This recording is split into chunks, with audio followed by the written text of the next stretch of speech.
Los calores del verano no quitan nuestro amor por la palabra, cautivados siempre por la palabra de Dios. Vamos a intentar en esta jornada terminar ya nuestra reflexión sobre el libro del Génesis. Os invitamos a entrar en la preciosa historia de José y sus hermanos. Bienvenidos.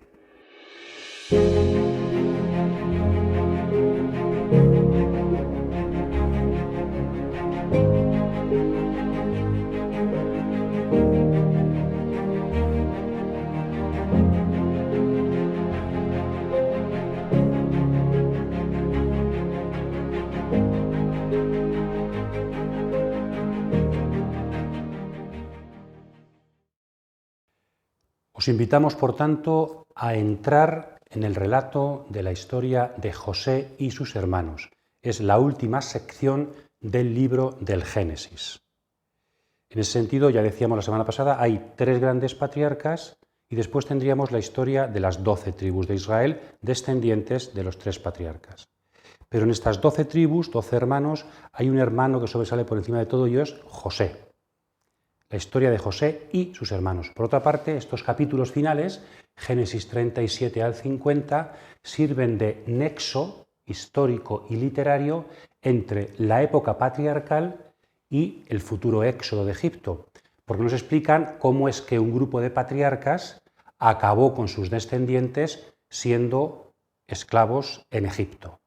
Por tanto, ya nos sirve esta historia de nexo entre el Génesis y el Éxodo, entre la época patriarcal y la época de Moisés, el Éxodo.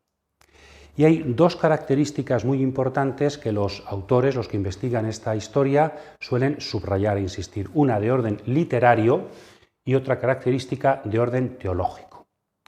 Primero, literariamente hablando, el relato de José, lo decíamos un poco la semana pasada, a diferencia de los demás relatos patriarcales, no es una recopilación de pequeños episodios que se han fusionado, sino que es una historia bien trabada del principio al final. Es un precioso relato sapiencial, donde todo converge hacia la resolución del final. Hay algunos autores que lo relacionan ya como una especie de novela, por lo bien trabado que está su argumento. No sobra ningún elemento, ¿verdad? Entonces ahí literariamente se diferencia en calidad y en unidad del resto del Génesis.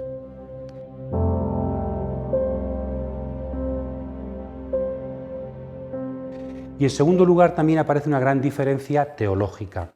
Hasta ahora nos hemos acostumbrado con Abraham, Isaac, Jacob, a que Dios interviene en la historia, no digamos Adán y Eva, de una forma directa. Es una forma de hablar de Dios. Dios va a la hora de la brisa y pasea con Adán por el paraíso, o Dios se aparece en visiones a Abraham, o 3 seres celestes aparecen con Abraham, o a Jacob también en Betel en una visión. En la historia de José desaparece esa presencia inmediata de Dios. Dios no hay visiones, no, pero en cambio Dios está presente. José mismo lo dirá al final, pero está presente por detrás, por debajo, moviendo los acontecimientos de una forma que no fuerza las causas segundas, diríamos, que no fuerza la libertad humana.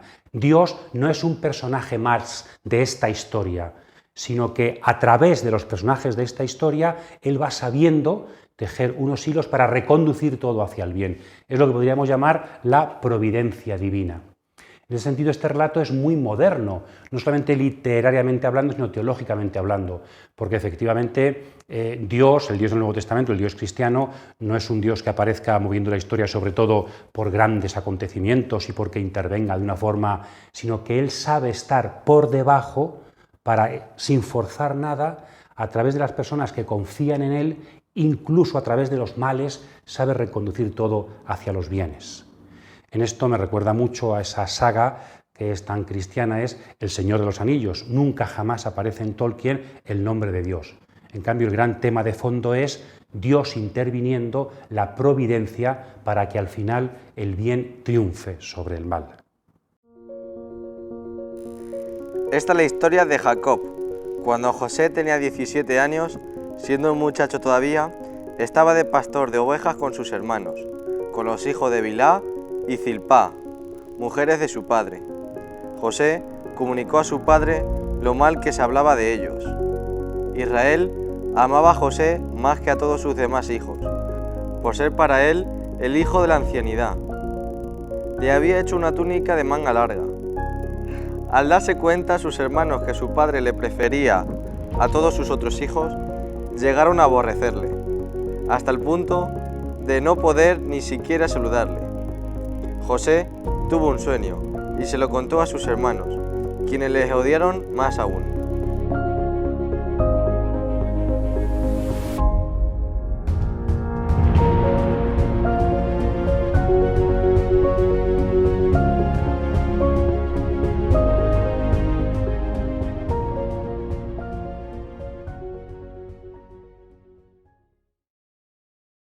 Vamos a fijarnos ahora en dos detalles, creo que importantes, en la historia de José.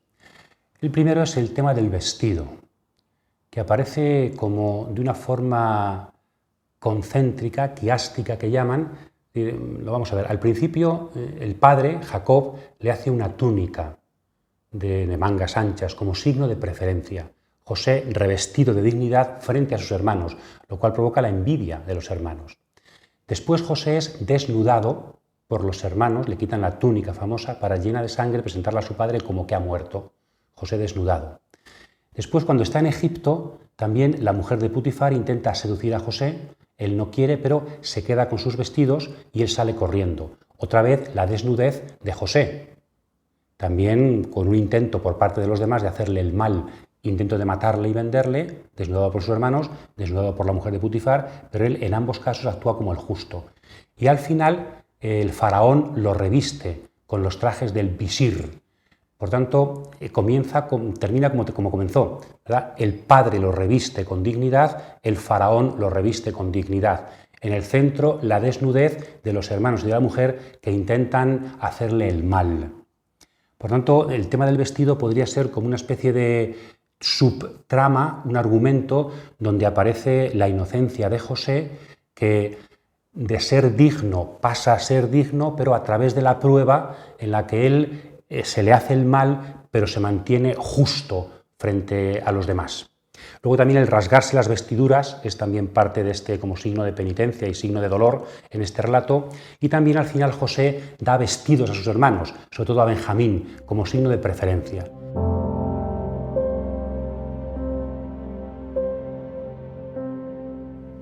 Este tema del vestido, la túnica, importante en la historia de José, lo relaciona también con el comienzo del Génesis, Génesis 3, cuando Dios, fruto de la desnudez que provoca el pecado, desnudez vergonzante, les hace unas túnicas también a Adán y Eva, ¿verdad? Diríamos que el Génesis comienza con una desnudez que en el pecado se vuelve vergonzante y al final también el pecado produce desnudez, pero ahí está la túnica que simboliza la dignidad y el bien de las personas a la que Dios conduce toda la historia.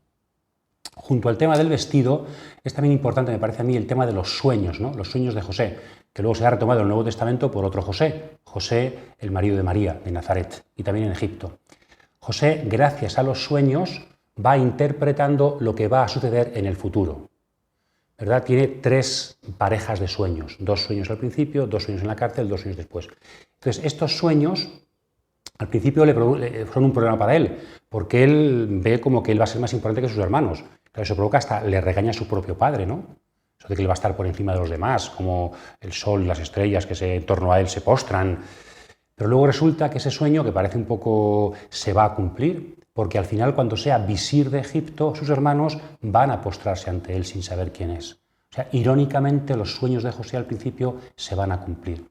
Entonces, gracias a los sueños, José va abriendo la historia a sí mismo y a sus hermanos. Le sirven para interpretar lo que va a suceder y también van a ser clave para su ascenso en la corte de Egipto.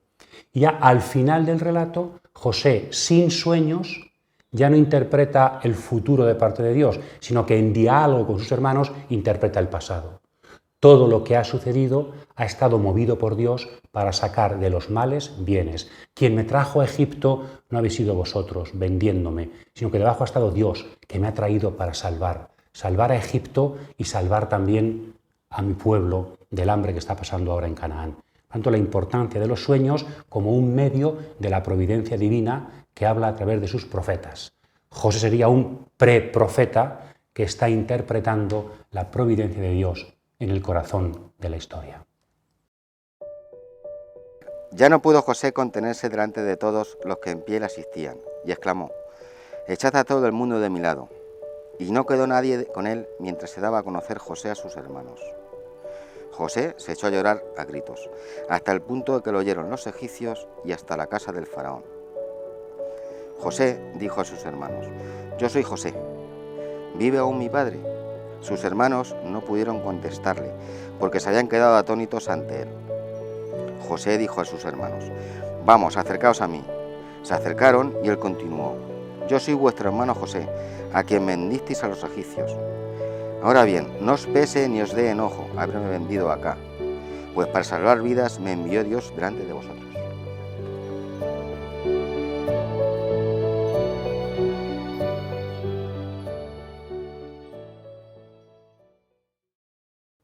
La historia de José es ante todo un relato de fraternidad. El libro del Génesis está lleno, repleto de relatos de fraternidad. El primero, Caín y Abel, que tiene muchísimos parecidos con el relato de José y los hermanos, pero también Jacob y Esaú, muy famosos, Ismael e Isaac, que también provoca ruptura porque Sara tiene envidia de Agar, ¿verdad?, con sus hijos que juegan juntos. También los hermanos cuando raptan a Dina, su hermana, y la violan los de Siquem. Hay muchísimos relatos de fraternidad. También Abraham y su sobrino Lot, que también hay disputas y después... O sea, el Génesis está recorrido por muchos relatos de fraternidad. Quizá el más parecido sea el primero, ¿no? Porque Caín es a Abel lo que los hermanos son a José. Abel es el preferido de Dios, su ofrenda. José es el preferido de Jacob. Entonces, la Biblia, el Génesis, empieza con una preferencia y acaba con una preferencia. Esa preferencia provoca envidia en Caín y en los hermanos. Y esa envidia, preferencia que provoca envidia, se convierte en un intento de muerte. Caín mata a Abel, aquí al final intentan matarlo, pero del todo no lo matan, lo venden, y por eso la historia continúa. Y también en ambos relatos hay una cuestión de arrepentimiento al final. Caín se arrepiente después de matarlo, efectivamente, pero se arrepiente. Y también en la historia de José, los hermanos se arrepienten. Judá pone en sus labios el texto un diálogo precioso, un discurso en el que se arrepiente profundamente, no de haber hecho nada contra el visir de Egipto, sino que ahora sale el arrepentimiento de una cosa que hicieron en el pasado. En ese sentido, ¿qué es la historia de José? José tiene un plan y no se da a conocer a sus hermanos, sino que en esa trama va haciéndoles como entrar en una serie de trampas que no son trampas, sino que es todo un proceso, una pedagogía del arrepentimiento. Por eso al final, cuando son acusados de una cosa que no han cometido, al final Judá ya salta, el hermano Judá, el futuro padre del rey David, ¿no?, ascendiente del rey David, ya salta y dice: Dios nos está castigando, pero no porque hemos hecho nada contra Egipto, sino porque hicimos algo contra nuestro hermano José y lo matamos, lo vendimos y lo mandamos a la muerte. Es decir, el relato de José es un relato de cómo se puede reconstruir una fraternidad rota. Y por eso al final José llora 3 veces en el texto y se da a conocer a sus hermanos y los abraza. Ya no están postrados ante José, sino que ahora los abraza como hermanos, y cuando después se van a por su padre les dice: no riñáis por el camino. Precioso texto. Hemos reconstruido la fraternidad, por lo tanto, no riñáis ya más por el camino.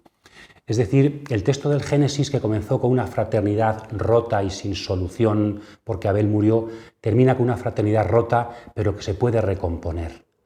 Dios, a través de la sabiduría de José, ha conducido a los hermanos por un proceso en el que han sido transformados y han reconocido esa herida del pasado que estaba sin curar, han reconocido por el hambre y las vicisitudes de la historia, han reconocido su culpa, la han confesado y entonces se ha podido reconstruir la fraternidad.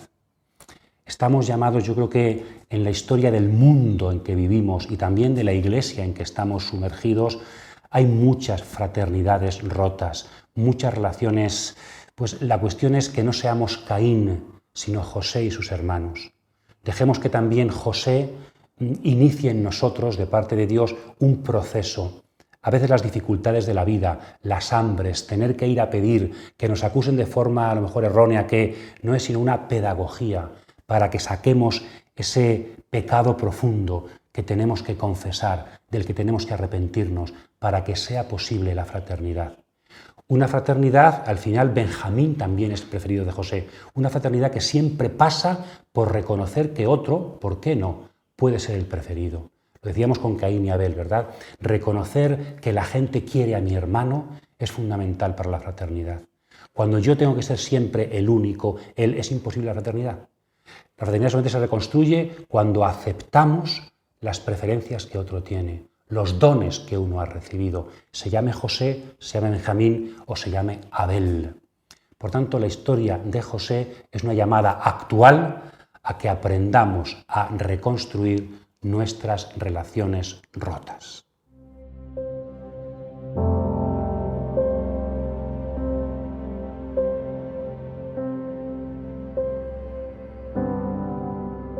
La fraternidad es fundamental en el libro del Génesis, pero la palabra hermano será fundamental en el último libro del Pentateuco, el Deuteronomio.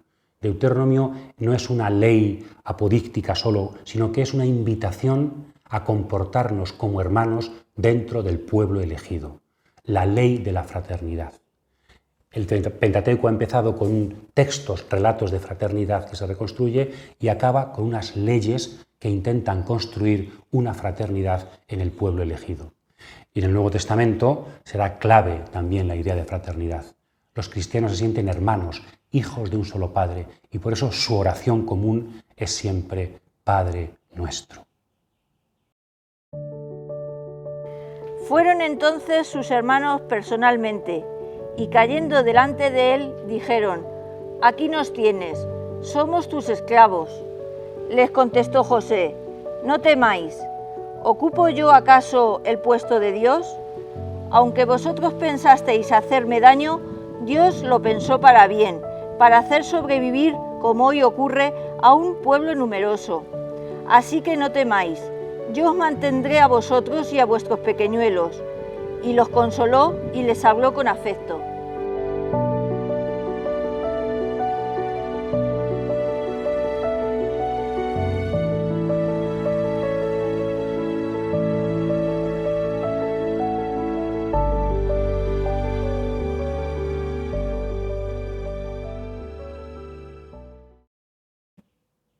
Un último punto sobre la historia de José, y es cómo José adelanta en muchos aspectos la futura historia de Jesús de Nazaret. También Jesús es el Hijo amado, y también por ser el Hijo amado acabará muriendo por parte de los otros hermanos, ¿verdad? Porque no acaban de aceptar, la gente religiosa de Israel no acaba de aceptar que este hombre sea el Hijo único de Dios. ¿Quién te has creído? Que sea el preferido, el unigénito, que sea el ungido. No lo pueden aceptar y lo llevarán a la muerte, como los hermanos de José. Hay también otros dos pequeños datos, ahora volvemos a este, interesantes. Cuando el faraón instituye visir de Egipto a José, le dice a la gente: haced lo que él os diga. ¿Os suena? Claro que después en las bodas de Caná, María les diga a los sirvientes con respecto a Jesús. O sea, José ya es un pre-Jesús. Haced lo que él os diga. La gente con José, la salvación está en obedecer a José, y María con Jesús. La salvación está en obedecer a Jesús. También el tema de la túnica, el tema de los vestidos, anuncia un poco a Jesús, ¿no? Jesucristo, a diferencia de José, aunque es el Hijo amado, acabará sus días desvestido. Jesucristo muere en la cruz como el Hijo amado, pero despojado de sus vestiduras. José empieza revestido, sigue desnudo, pero acaba con vestimenta. Jesús no. Jesús es el Hijo amado, pero que, como decíamos en el caso de Isaac, él sí muere, él sí acaba desvestido. Jesucristo se ha desvestido de la túnica de su dignidad para poder revestirnos a nosotros.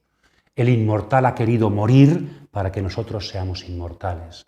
El Hijo ha querido despojarse de su filiación para que nosotros podamos ser hijos de Dios. El amado ha dejado que muera para que nosotros podamos vivir por siempre. Pero también en el tema del vestido, de forma paradójica, José está anticipando la figura de Jesús. Pero la está anticipando sobre todo en esa primera idea que apuntábamos, y es: los planes de los hermanos de José contra José al final van a hacer que José no solamente salgan bien las cosas para él, Dios le ayuda a José, sino que también salen bien las cosas para Egipto y salen bien las cosas para los mismos hermanos. Ese es Dios, que cuando hace el bien para todos, sobre buenos y malos. Nuestras historias habría sido más bien una historia, si construyéramos una historia, sería de reivindicación. José exaltado y los hermanos humillados. No es eso lo que sucede, sino que con José exaltado efectivamente aparece su justicia, pero es bendecido Egipto. José está cumpliendo la promesa de Abraham, Génesis 12, por ti se bendecirán todas las razas de la tierra. Pues José, hijo de Abraham, nieto de Abraham, está haciendo bendición para Egipto. Pero lo más importante, también está haciendo bendición para sus hermanos. Y Jesucristo muere en la cruz para salvar a aquellos que le están matando. Padre, perdónalos porque no saben lo que hacen.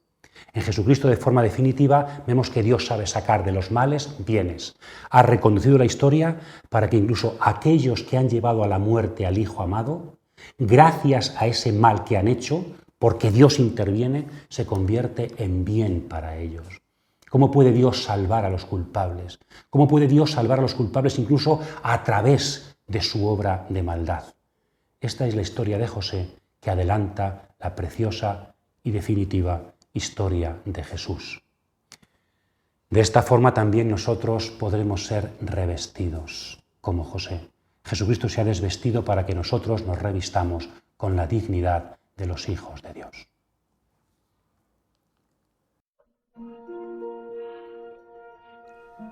Os invitamos, por tanto, a leer la historia de José desde la perspectiva de la fraternidad como tarea de la Iglesia en el mundo actual y desde la perspectiva de Jesús de Nazaret, para comprender los caminos de Dios. Ciertamente, sus caminos no son nuestros caminos. Cuando parece que todo va mal, que todo va a acabar, Dios interviene para reconducirlo todo. Tenemos que aprender desde la fe, esto es la fe, los caminos de la providencia. La gente cuando solamente ve males y ve destrozos y ve los débiles que son, no, nosotros sabemos ver la mano de Dios. Él, desde la gente no importante, como la viuda del Evangelio, como José vendido como esclavo, como un pueblo pequeño entre los demás pueblos, Dios a través de la gente pequeña y su fidelidad va cambiando el mundo. No va a venir de arriba el reino, no serán los poderosos los que transformen la historia, sino que van a ser los hermanos, y los hermanos a veces no bien tratados. Los que son capaces de, en medio del sufrimiento y la persecución, mantenerse honrados, justos, confiados en Dios. Providencia y fe, que seamos José, para que de la mano de Jesús, el definitivo José, secundemos los planes de Dios sobre esta historia. Porque muchos hermanos nuestros, aunque a veces parece que nos venden, están llamados a ser salvados por Dios. Y esa es nuestra misión. Colaborar con la providencia de Dios en un mundo fraterno.